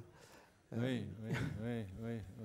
C'est exactement le débat pollueur-payeur versus où est-ce qu'on met la référence. Le problème là, c'est qu'il y a quand même 75% qui battent leurs femmes, déjà. Hein, non mais soyons clairs, c'est ce qu'on était en train de dire. Quand vous dites je veux que tout le monde soit bio et puis je donne mon billet, et donc avec mon billet, je devrais pouvoir payer suffisamment les bio. Mais alors pourquoi il y en a encore 75% qui ne le sont pas ? Et je ne sais pas si les consommateurs se rendent compte de ce que c'est, parce qu'on parle de sol vivant, mais pour le moment, en fait, il y a 75% des sols, pour reprendre des valeurs que j'ai vues aujourd'hui, qui sont morts. Vous savez ce que c'est que réanimer un mort ? Et on nous demande si on peut sauver la planète en produisant du bio. Bah oui, on pourrait le faire si les sols étaient vivants. Donc en fait, on a tout bousillé. Et puis là, on nous dit, en fait, vous vous débrouillez. Déjà, vous allez devoir alimenter la planète en faisant du bio. Et en plus, il n'y a plus de sol vivant. Donc je trouve ça un peu raide de dire, mais attendez, on paye notre billet pour avoir du bio, vous vous débrouillez. Bah oui, mais il y a quand même beaucoup d'efforts derrière. Et je considère que... oui, alors on devrait, mais je comprends même pas comment Monsanto et ce genre de gens peuvent encore vendre des produits, si vous voulez, vous-même vous le dites. On fait quoi des 75% qui battent leurs femmes ? Bon, ça c'est encore un autre débat, mais ce serait cool qu'on aide quand même ceux qui essayent d'aller de l'avant, de bouger, et encore une fois, c'est même pas d'aller de l'avant, parce que comparer ça avec ne pas battre sa femme, ça me fait un peu grincer des dents, mais en tout cas de réanimer un mort. Parce que c'est quand même le challenge qu'on a aujourd'hui de produire bio sur des sols où il n'y a plus rien. Voilà. Donc je pense que c'est le minimum qu'on peut faire. Et je reviens sur le thème de la reconnaissance. Merci. Juste là-dessus, oui. Oui, rapidement. Côté PSE, nous, c'est une expérimentation. Vous l'avez bien dit tout à l'heure, notre perspective, c'est bien la PAC 2020. Et de dire que dans les éco-schemes et dans ce verdissement de la PAC, c'est bien les idées qui doivent transparaître pour que ça puisse être intégré et que, peut-être à terme, on n'ait pas à rémunérer parce que il y aura, et je suis tout à fait d'accord, aujourd'hui, Midi-Pyrénées, vous le disiez, on est très content, on a 15%, c'est-à-dire on arrive au pourcentage qu'on s'est fixé au niveau national en 2022. On ne va pas s'arrêter, mais il y a 85 autres % de la SAU chez nous qui est avec des phytos. Et la Nouvelle-Aquitaine, il y a 7%. Donc j'ai 93% de la SAU qui est autre chose. Donc, puisque moi, je m'occupe de la problématique de l'eau, on essaie de faire, c'est ce que j'avais dit, de pousser tout le monde. Donc, on est dans le bio, donc on est dans l'agroécologie, on est dans la couverture des sols. Mais quand vous voyez le système, là-dessus, vous pouvez vous retrouver dans tout type de système vertueux. Là, si vous voulez une note qui va bien, je l'ai dit, hein, si vous n'êtes pas à 50% de la moyenne, vous avez 0 point. Vous arrivez à avoir 5 points lorsque vous êtes à moins 60 au-delà des 50%. Enfin, je vous laisse faire le calcul. Là-dessus, et les assolements, c'est pareil. Ça veut dire que c'est des sols qui sont couverts beaucoup plus longtemps dans l'année. Donc, on retrouve des sols vivants. Enfin, on est dans un cercle vertueux et on ne peut pas basculer du jour au lendemain dans un système qui a été très productiviste depuis la guerre, quoi. Voilà, ne pas basculer du jour au lendemain, c'est compliqué. On salue l'arrivée de Didier Guillaume, ministre de l'Agriculture et de l'Alimentation. On parlait d'une PAC plus verte, justement, à l'instant même, juste avant que vous arriviez. Ça a dû circuler quelque part pour passer un message. Voilà, merci à tous. On va conclure cette dernière table ronde. Marie va rester avec nous pour la petite conclusion. Je vous remercie d'avoir participé. On va rappeler Vincenzo aussi, et puis Florent Gull et Philippe Henry. Venez, on s'installe.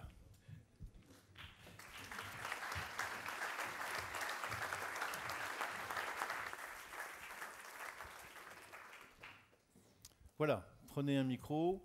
Ben, juste pour une conclusion hein, des tables rondes, Philippe, je vous donne un micro. Qu'est-ce que vous retenez de cette belle journée, je trouve, quand même, la fois. Effectivement, c'est une belle journée, très riche. Je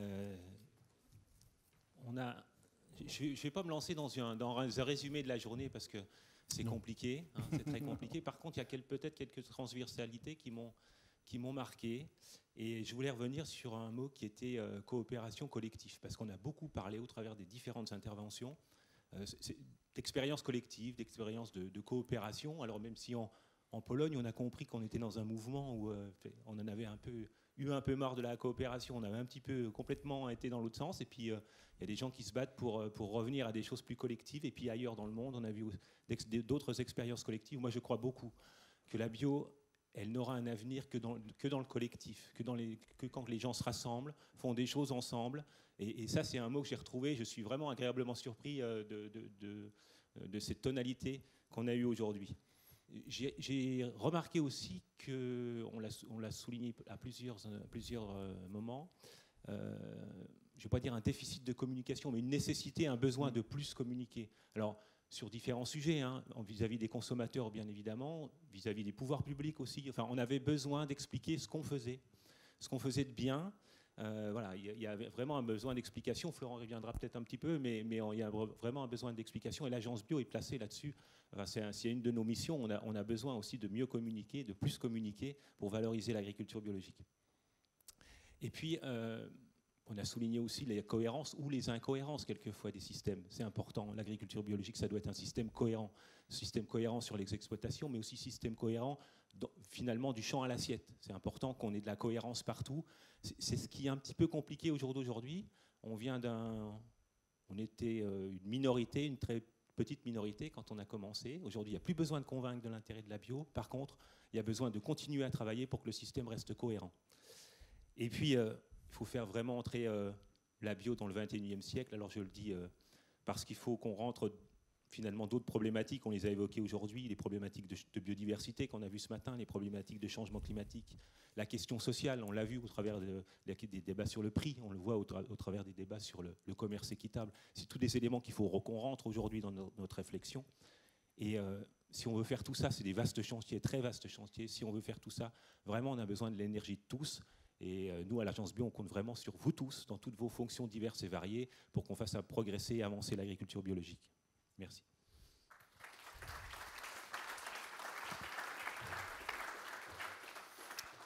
Florent Gull, pour aller peut-être plus loin sur ce que va faire l'agence. C'est ça, c'est qu'il faut qu'on s'engage aussi. Philippe l'a déjà largement fait. On va, pour être encore plus direct, si je puis dire, dans les temps à venir, c'est vrai que tu le disais en introduction de la journée d'ailleurs, on a été conforté dans les missions de l'Agence Bio par le contrat d'objectifs et de performance qui en particulier nous lie à l'État. Je vais insister sur deux points que tu as évoqués. Le premier, en tout cas, déjà la communication. C'est vrai que ça fait longtemps qu'on a des programmes de communication. On a bien vu aujourd'hui tous les enjeux de ce qu'il faut raconter, c'est ce que tu disais. Il y a aussi l'enjeu de ce qu'on appelle la commission territoire et environnement, donc cette commission qui est là pour faire apparaître les travaux des chercheurs, les travaux des groupes engagés sur le terrain sur les externalités de l'agriculture biologique, tout ce travail sur la reconnaissance de ces externalités. Donc là aussi, je vous engage, parce que, encore une fois, l'Agence Bio, c'est un outil collectif au service de ses membres, au service de tout le monde, à aller encore plus loin, à nous faire remonter les informations sur ces sujets, à participer à nos débats et à nos temps de travail. Deuxième point, et ça sera j'en aurai que deux, c'est l'Observatoire aussi, qui est une mission importante, et en particulier l'Observatoire européen et international de l'Agence Bio.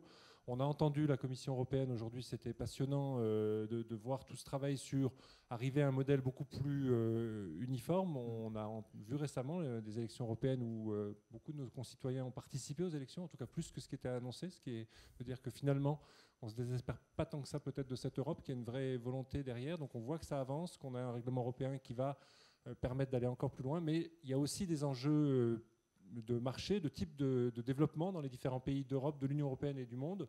Et ça, il faut qu'on soit armé là-dessus. On l'a prévu, encore une fois, dans cette concertation qui a abouti à notre contrat d'objectif, en disant en particulier, on va peut-être davantage s'appuyer sur le réseau international du ministère de l'Agriculture ou sur Business France. On est en train d'y travailler avec les services du ministère sur comment, finalement, observer les choses avant qu'elle ne soit déjà complètement en place. Quels sont les acteurs économiques qui se développent dans les différents pays et avec quel modèle de développement, puisqu'on a passé la journée à dire la bio c'est très bien, mais il faut qu'un certain modèle se développe et avoir une anticipation sur des phénomènes de flux internationaux. C'était un des enjeux forts de cette journée.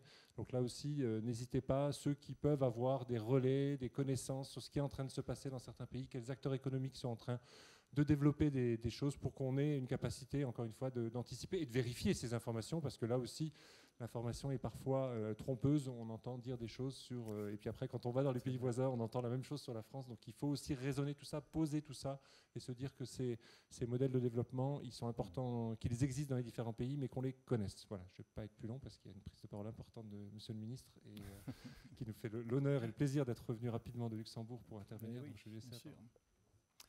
Merci Florent, venu du